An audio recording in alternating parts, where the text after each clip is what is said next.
MA final political science छठा प्रश्न पत्र भारतीय शासन एवं राजनीति। आज का हमारा टॉपिक है राज्यसभा का आलोचनात्मक मूल्यांकन। मित्रों, हम बात कर रहे हैं भारतीय संसद के उच्च सदन राज्यसभा की। राज्यसभा के बारे में हमने विस्तार से पढ़ा है, राज्यसभा की शक्तियों के बारे में पढ़ा है। आज हम पढ़ रहे हैं राज्यसभा का मूल्यांकन, वो भी आलोचनात्मक मूल्यांकन।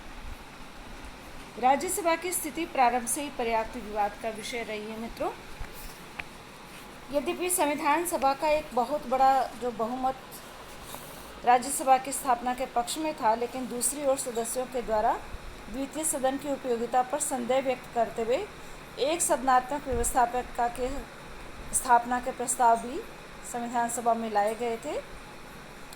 संविधान सभा के प्रमुख सदस्य डॉक्टर अंबेडकर भी द्वितीय सदन के बहुत अधिक पक्ष में नहीं थे। संविधान लागू किए जाने के बाद भी अनेक बार इसकी आलोचना करते हुए इसे समाप्त कर देने तक की भी बात कही गई है। तो आज हम राज्यसभा के प्रति की गई आलोचनाओं का प्रमुख रूप से दो भागों में अध्ययन कर रहे हैं। पहला भाग है रचना संबंधी आलोचनाएं, यानी इसकी जो आलोचनाएं हैं वो रिगार्डिंग कंपोजिशन है, रचना संबंधी है। रचना की दृष्टि से राज्यसभा की बहुत अधिक आलोचना की जाती है और इस प्रकार की आलोचना के अनेक आधार हैं। सर्वप्रथम तो ये कहा जाता है कि जो संघात्मक व्यवस्था है उसमें द्वितीय सदन का गठन संघात्मकता अर्थात राज्यों की समानता के सिद्धांत पर किया जाना चाहिए, लेकिन भारत में राज्यसभा के गठन में अमेरिका के सीनेट या ऑस्ट्रेलिया संघ के द्वितीय सदन के समान संघात्मकता के सिद्धांत का पालन नहीं किया गया है। राज्यसभा के गठन का जो दलगत आधार होता है वो राज्यसभा के सदस्यों द्वारा दलगत आधार पर ही कार्य हमारे यहाँ किया जाता है। तो ये पहला तो आता है कि जो संघात्मक व्यवस्था है उसमें द्वितीय सदन का गठन संघात्मकता अर्थात राज्यों की समानता के आधार पर होना चाहिए, जो कि हमारे देश में नहीं है ऐसा। दूसरा है राज्यसभा के अधिकांश सदस्य अप्रत्यक्ष निर्वाचन के आधार पर अपना पद ग्रहण करते हैं और इस बात का बहुत अधिक डर रहता है कि किन्हीं व्यक्तियों द्वारा धन की शक्ति या अन्य भ्रष्ट साधनों के आधार पर भी राज्यसभा का चुनाव जीत लिया जाएगा, और व्यवहार में कुछ ऐसी घटनाएं प्रकाश में भी आई हैं। ये इसके निर्वाचन से संबंधित है कि इसका अप्रत्यक्ष निर्वाचन होता है, राज्य विधान सभाओं के द्वारा इसके सदस्यों का निर्वाचन होता है, तो छोटा सा निर्वाचक मंडल होने के कारण उनको आसानी से प्रभावित किया जा सकता है। तीसरा बिंदु आता है रचना संबंधी आलोचना का।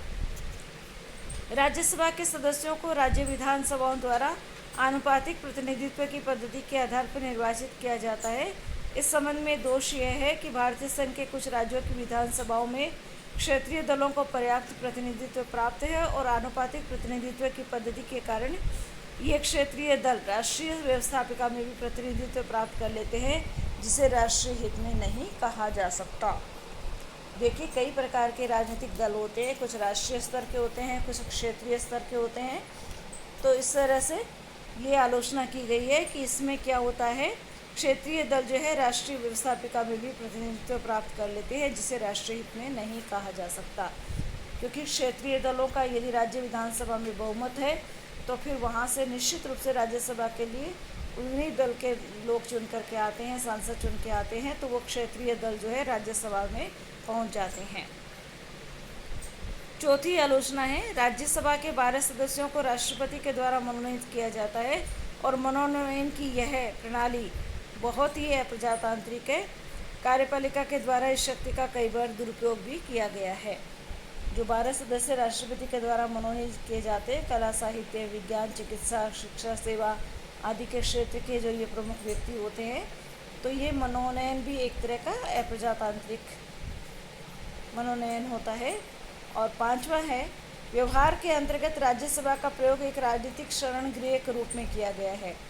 राज्यसभा में प्राय ऐसे लोगों को स्थान दिया जाता है जो प्रत्यक्ष चुनाव से दूर भागते हैं या उन्हें प्रत्यक्ष चुनाव में जनता द्वारा स्वीकार कर दिया जाता है। इस प्रकार राजनीतिक दलों, विशेष रूप से सत्तारूढ़ दल द्वारा क्या है अवकाश प्राप्त या अयोग्य तथा विशेष गुटों के प्रतिनिधियों को इस सभा में स्थान देकर राज्यसभा को केवल अपने राजनीतिक स्वार्थों की पूर्ति का साधन बना लिया जाता है। ये कई बार देखने में आया मित्रों, जब कोई राजनीतिक दल का प्रमुख व्यक्ति यदि वो सत्तारूढ़ दल है बहुमत प्राप्त कर लेता है और ऐसे में उसके कोई प्रमुख उम्मीदवार यदि चुनाव नहीं जीत पाते हैं या चुनाव में खड़े ही नहीं हुए हैं और उनको यदि सरकार में लेना है, मंत्री पद देना है या उनको सांसद बनाना है, तो ऐसे में राज्यसभा के माध्यम से वो क्या है, सांसद बन जाते हैं या मंत्री बन जाते हैं। तो इस तरह से ये सब क्या हो रहा है, राज्यसभा को केवल स्वार्थों की पूर्ति का साधन ही राजनीतिक दलों ने बना लिया है। तो ये तो रचना संबंधी इसकी आलोचना थी। अब शक्ति संबंधी आलोचना। संविधान के द्वारा राज्यसभा को जो अधिकार एवं शक्तियाँ प्रदान की गई है, उसके आधार पर इसे एक निरर्थक तथा अनुपयोगी सदन कहा जाता है। सही रूप से राज्यसभा की स्थिति यही है कि यह साधारण विधेयकों के संबंध में 6 महीने तथा वित्त विधेयकों के संबंध में 14 दिन की देरी लगा सकती है। यह मंत्रिमंडल को नाममात्र के लिए प्रभावित कर सकती है, क्योंकि इसे मंत्रिपरिषद को हटाने की शक्ति प्राप्त नहीं है। इसके द्वारा जिन अन्य कार्यों को किया जाता है, जैसे राष्ट्रपति और उपराष्ट्रपति के निर्वाचन में भाग लेना, राज्य सूची के विषयों को राष्ट्रीय महत्व का घोषित करना तथा अखिल भारतीय सेवाओं की व्यवस्था के लिए प्रस्ताव पारित करना, उनके संबंध में आलोचकों का कहना है कि ये कार्य संविधान द्वारा स्थापित अन्य किन्हीं भी संस्थाओं या अधिकारियों के द्वारा किए जा सकते हैं या उन्हें सौंपे जा सकते हैं। केवल इन कार्यों को करने के लिए राज्यसभा के अस्तित्व का कोई औचित्य नहीं है। आलोचकों के अनुसार राज्यसभा की समाप्ति से भारतीय संविधान के कार्यकारण पर कोई विपरीत प्रभाव भी नहीं पड़ेगा और राज्यसभा को वित्तीय और अवित्तीय विधेयकों के संबंध में देर लगाने की जो शक्ति प्राप्त है, वो भी बहुत हानिकारक सिद्ध हुई है। कैसे कि और विशेष परिस्थितियों में बहुत अधिक हानिकारक सिद्ध हो भी सकती है। आलोचकों के अनुसार लोकसभा की कार्यविधि और गठन इस प्रकार का है कि इसके द्वारा कानून निर्माण में न तो अनावश्यक जल्दबाजी को अपनाया जा सकता है और न ही निरंकुशता को। अतः लोकसभा या थोड़ा या अधिक अंकुश रखने के लिए राज्यसभा का कोई औचित्य नहीं है। ये है आलोचनात्मक मूल्यांकन राज्यसभा का, जो उसकी रचना के आधार पर आलोचना की गई है, उसकी शक्ति के आधार पर आलोचनाएं की गई है। आलोचकों का ये कहना है कि राज्यसभा का कोई औचित्य नहीं है, हम इसको क्यों रख रहे हैं, क्योंकि हमारी लोकसभा है कानून बनाने के लिए जनता द्वारा प्रत्यक्ष रूप से निर्वाचित प्रतिनिधियों का सदन है एक तरह से, और वो बहुत सोच समझ करके कानून निर्माण करता है। तो ऐसे में राज्यसभा को रखने का कोई औचित्य नहीं है। अब यदि हम व्यवहार में देखें कि राज्यसभा और लोकसभा के संबंध कैसे हैं, तो इसके संबंधों में हम ये देख सकते हैं कि राज्यसभा के विरुद्ध एक अतिरिक्त तर्क यह है कि व्यवहार के अंतर्गत अनेक बार लोकसभा और राज्यसभा में आपसी विरोध की स्थिति उत्पन्न रही है। सर्वप्रथम इस प्रकार की स्थिति 1953 में उत्पन्न हुई थी, जब राज्यसभा ने अपने सदस्य और विधि मंत्री श्री विश्वास को निर्देश दिया कि वे लोकसभा में उपस्थित न हों। द्वितीय घटना भी 1953 में ही घटी, जबकि राज्यसभा ने एक प्रस्ताव पास कर मांग की कि या तो राज्यसभा की अलग लोक लेखा समिति होनी चाहिए या वर्तमान लोक लेखा समिति में राज्यसभा के भी 7 सदस्यों को प्रतिनिधित्व देकर इसे लोकसभा की लोक लेखा समिति के स्थान पर संसद की लोक लेखा समिति का रूप दिया जाना चाहिए। मित्रों, संसद के द्वारा कई प्रकार की समितियों का गठन किया जाता है, जिसमें लोक लेखा समिति, प्राक्कलन समिति, इस तरह की समितियां प्रमुख हैं। तो इसमें ये जो समिति का नाम आया लोक लेखा समिति, इसमें पहले लोकसभा के सांसद होते थे, तो राज्यसभा ने भी मांग की कि इसमें 7 सदस्य राज्यसभा के भी होने चाहिए और फिर इसका नाम संसद की लोक लेखा समिति होना चाहिए, न कि लोकसभा की लोक लेखा समिति। अंत में पंडित नेहरू ने हस्तक्षेप करके इस व्यवस्था को अपनाया कि लोक लेखा समिति तो लोकसभा की ही समिति रहेगी, लेकिन इस समिति को सहयोग देने के लिए राज्यसभा अपने 7 सदस्यों को नामांकित भी करेगी। इस प्रकार से इस विवाद को हल किया गया। इसी तरह से राज्यसभा अपनी स्थिति के प्रति कुछ आवश्यकता से अधिक ही सजग रही है और कभी कभी इसने लोकसभा के कार्यों में अनुचित रूप से बाधा भी डाली है। इस प्रकार की एक स्थिति 1970 में देखी गई थी, जबकि राज्यसभा ने लोकसभा द्वारा पारित राजाओं के पृथ्वी पर समाप्ति का जो संविधान संशोधन विधेयक था वो अस्वीकार कर दिया था। ऐसी स्थिति में क्या है, अनेक सदस्यों ने राज्यसभा को आर्थिक और सामाजिक प्रगति में बाधक बताते हुए इसे समाप्त करने की मांग की। मार्च 1973 में कांग्रेस के वरिष्ठ सदस्य विभूति मिश्रा ने एक गैर सरकारी प्रस्ताव रखा, जिसमें मांग की गई कि संवैधानिक संशोधन के आधार पर राज्यसभा को समाप्त ही कर दिया जाना चाहिए। 1977-79 के वर्षों में भी लोकसभा और राज्यसभा की दलीय संरचना में भेद रहा और इस स्थिति ने इन दोनों सदनों के बीच विरोध की घटनाओं को भी जन्म दिया। सर्वप्रथम राज्यसभा ने बैंकिंग सेवा आयोग विधेयक के संबंध में लोकसभा के विचार का विरोध किया और 1977-78 के वार्षिक बजट में भी संशोधन किए, लेकिन इन दोनों बातों के संबंध में राज्यसभा का विचार स्वीकार नहीं हुआ। इसके बाद 1978 में लोकसभा ने 45वां संविधान संशोधन विधेयक पारित करके राज्यसभा में भेजा। तब राज्यसभा ने इस विधेयक को 5 संशोधनों सहित पारित किया और लोकसभा को राज्यसभा द्वारा किए गए ये संशोधन स्वीकार करने पड़े, वरना विधेयक निरस्त हो जाता। इसी प्रकार विशेष अदालत विधेयक में भी राज्यसभा के द्वारा जो संशोधन किए गए, लोकसभा ने उन्हें स्वीकार कर लिया। फरवरी 1980 में भी भारत के संसदीय इतिहास में पहली बार राज्यसभा ने राष्ट्रपति के अभिभाषण पर धन्यवाद प्रस्ताव में ऐसे वाक्य जुड़वाए जो नई सरकार की आलोचना करते हैं।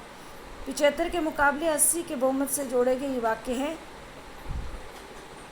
जो कि लोकसभा नहीं चाहती थी, फिर भी ये वाक्य जो है इसमें जोड़े गए क्योंकि राज्यसभा ऐसा चाहती थी और राज्यसभा ने ऐसा 75 के मुकाबले 80 मतों के आधार पर किया। तो इस तरह से लोकसभा और राज्यसभा का जो सदस्यों का जो कार्यकाल तथा दोनों सदनों के सदस्यों के चुनाव की जो पद्धतियों का जो भेद है, उसके कारण भविष्य में भी क्या है, इन दोनों सदनों की दलीय संरचना में भेद हो सकता है और इसके कारण दोनों सदनों में आपसी विरोध की स्थितियाँ पैदा हो सकती है। क्योंकि मित्रों, ऐसा हो सकता है लोकसभा में जिस दल का बहुमत है, हो सकता है राज्यसभा में उस दल का बहुमत नहीं हो, विरोधी दल का बहुमत हो, तो ऐसे में दोनों में विरोध उत्पन्न हो सकता है लोकसभा और राज्यसभा में। फिर भी हम कह सकते हैं कि राज्यसभा का महत्व है, ऐसी बात नहीं है, इसका महत्व है और औचित्य भी है। इसकी इस प्रकार की आलोचना और कभी कभी लोकसभा और राज्यसभा में पारस्परिक विरोध की घटनाओं के बावजूद राज्यसभा का अस्तित्व जो है बहुत उपयोगी है, बहुत लाभदायक रहा है। यदि यह देवताओं का सदन नहीं बन पाई तो दूसरी ओर इसने अपने आप को दुष्टों और प्रतिक्रियावादियों का सदन भी नहीं बनने दिया है। राज्यसभा का महत्व और औचित्य पूर्णतः स्पष्ट है। पहला इसका महत्व बिंदु आता है, राज्यसभा को संविधान के संशोधन के विषय में लोकसभा के समान शक्ति प्राप्त है।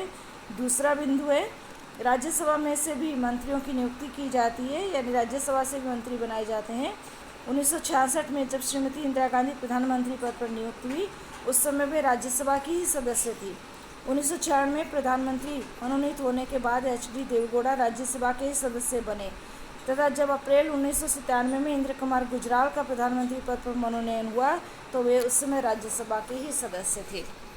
महत्व का तीसरा बिंदु है, इस परंपरा से भी राज्यसभा के महत्व का आभास होता है कि केंद्रीय मंत्री जो है प्राय राज्यसभा में उपस्थित रहते हैं और विचार विमर्श तथा वाद विवाद में भी भाग लेते हैं।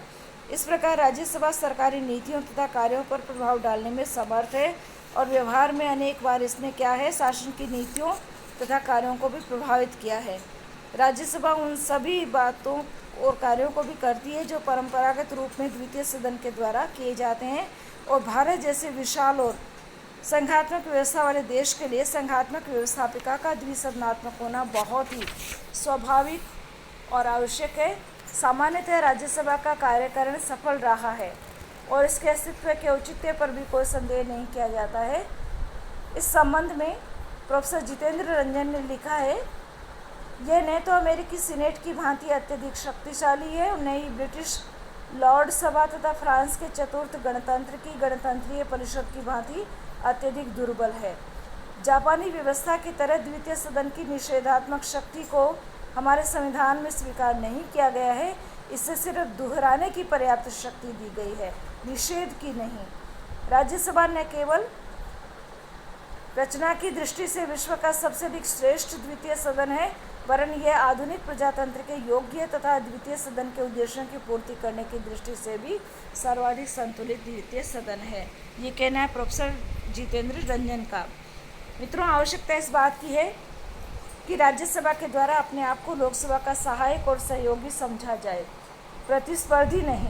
पंडित नेहरू ने 6 मई 1953 को राज्यसभा में बिल्कुल ठीक ही कहा था कि दोनों सदनों के द्वारा परस्पर सहयोग के आधार पर कार्य किया जाना चाहिए, क्योंकि इन दोनों में से कोई एक नहीं वरन दोनों एक साथ मिलकर ही भारत की संसद का निर्माण करते हैं और भारतीय संसद के रूप में जाने जाते हैं। तो ये अभी हमने चर्चा की कि व्यवहार में लोकसभा तथा राज्यसभा में क्या संबंध है। इसके संबंध के बाद हमने इसका महत्व भी देखा। तो मैं आपको बता दूं कि राज्यसभा की चाहे कितनी भी आलोचना की जाए, ये बहुत उपयोगी है, बहुत इसकी आवश्यकता है, इसका महत्व है, और ये अपनी रचना की दृष्टि से तो ये विश्व का सर्वाधिक श्रेष्ठ द्वितीय सदन माना जाता है।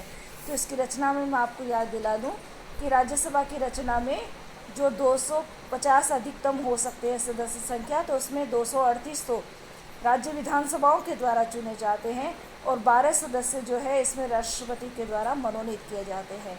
तो इसमें मनोनीत या मनोनयन और साथ साथ निर्वाचन दोनों ही को मिलाकर के सदन की रचना की जाती है। और जो मंत्री होते हैं वो राज्यसभा में भी उपस्थित रहते हैं, और ऐसी बात नहीं है, राज्यसभा से भी मंत्री बनाए जाते हैं। और इसके साथ साथ कई प्रधानमंत्री तो ऐसे भी हुए हैं जो राज्यसभा के ही सांसद थे जब वो प्रधानमंत्री बने थे, या जब वो सांसद भी नहीं थे प्रधानमंत्री बने, लेकिन बाद में उन्होंने राज्यसभा से ही संसद में आना उचित समझा। तो इस प्रकार हम कह सकते हैं कि हमारा जो उच्च सदन है, राज्यसभा है, वो किसी भी संबंध में कम नहीं है। उसने बहुत सारे संविधान संशोधन विधेयकों को, बहुत सारे अन्य विधेयकों को बहुत अच्छे सुझावों के साथ पारित किया है। तो इसकी उपयोगिता निर्विवाद रूप से बनी हुई है और इसीलिए ये निरंतर कार्य कर रहा है। तो ये था हमारा द्वितीय सदन या हमारा उच्च सदन, जिसका नाम था राज्यसभा। धन्यवाद।